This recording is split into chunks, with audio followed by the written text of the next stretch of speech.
So in this video, we shall be talking about how to trade the flag pattern. In the past videos, you have seen that what is flag and what is bear flag, what is bull flag, and you have also saw that how to spot them in the market in different time frames. So let's talk. So in this following example, which is you can see here, we are taking a bullish flag, and this is the first example of our old auto farmer trade. So this is the before, and this is the after screenshot after taking the trade. And now you can see there are many examples that came up during the live market recently. While auto pharma is about the daily time frame, we have something in the smaller time frame as well. So Aksant has given a trade which is in the 60-minute time frame of Concord, and you can see that it went up and it is went up and it is moving downwards. It is a classic bull flag pattern, and it broke upside sort of immediately when he posted, and obviously it is luck, but it broke upside, confirming our theory. Now it confirms the basic idea of the bull flag formation and the breakout, but let's talk about some definitive rules. There has to be some rules and theoretical way of entering a bullish flag pattern without consideration of other actionable views, right? Like other actionable views, let's say Concord have a result, so you guys can skip the trade because it has a result, it can affect the trade, and it will be more uncertain in a fundamental event.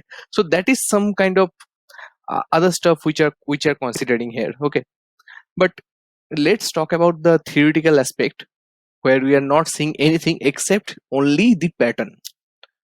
So the first step is finding the pattern. So once something is looking like this, we shall be waiting for a candle to close above this line. Sorry, I wrote about here. And when this candle is closing above the line, like see, we are seeing the Dogecoin in the daily time frame and it has not closed above this line. Once the candle is closed outside the upper trend line, so this is the upper trend line, this is the lower trend line, and this is the pole. So once the candle is closed outside the upper trend line, place a buy limit order at the high of that candle. Let me check before we talk that. So this is actually a conflicting example to discuss step 1 and step 2 properly. So we are talking about theoretical aspect, right? And what happened in the next day, it actually broke like this. So it was a bullish flag which broke like anything. Now as part of theory, so this candle has not broken the upper trend line, this candle broke the upper trend line, and as part of theory we shall be buying above this line, which sounds weird, but this is the actual theoretical way. Many people who will be buying at breaking of this line will also be having a risk that it can break like this and it again come down, making a false breakout. So let's talk about the classic way.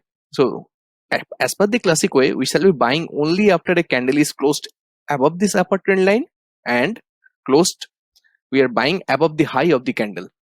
So step 1 is okay. Now step 2 is to put a buy limit order at the high of the candle. Okay, now see what happens in the next day. See, if you post the trade and ask 10 random people, it will be highly doubtful that anyone will at all agree that he will buy at this point, because the stop loss will be very huge. Speaking of that, let's talk about the step 3, which is placing the stop loss.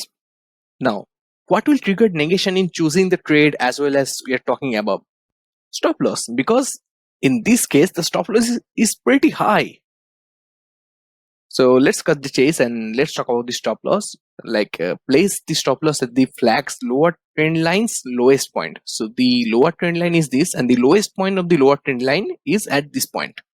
For this case, the lower trend line's lowest point is this point. So here goes two clear images which is showing you that the doubt of the step 3 clearly where to put the stop loss. Now target. So let's calculate the size of the flag's pole, like how much it rose in the initial uptrend. In the case where the uptrend is consisting of multiple flags, like in this case, calculate the height from the last higher low, which is here to here or here to here. So this thing which we are talking about, this is the length of the flag's pole. Now here is even more detailed way where we are having a consolidating flag, like I draw it in the similar way the Wipro is making the pattern. So this is flag A, flag B, flag C, and see how I design the poles here. The pole C, the height of the pole B, the height of the pole A. So there should not be any confusion in this case. The pole of the flag is also the vertical height, okay? Not the slant height. This should be higher, actually more than this, but we are talking only about the vertical height. Now, place your target profit at the same distance above the point where the bullish flag's lower trend line ends. So let me just talk it again. Place your target at the same distance from the end of the flag's lower trend line. End, not the lowest point, not the highest point. End of the lowest point. Copy this and paste here. This is the target. So summarizing, step 0, finding the flag pattern. Step 2, wait for the breakout. Step 3, placing the buy order. The next step is lower trend line's lowest point and placing the stop loss there. The next step is finding the length of the flag, and the next step is finding the end of the flag's lower trend line, and after the next step is putting the target. So these are all the steps. So in this Dogecoin trade, if you see the height of the pole, and if you draw the height of the pole from the lowest point of the from the end point of the lower trend line, which is from the stop loss, from to here, you can see the target is here, but our buying point is actually here. So our target is already hit before we bought. So the theoretical target is already hit, so this trade is invalid. Let's go forward to more examples.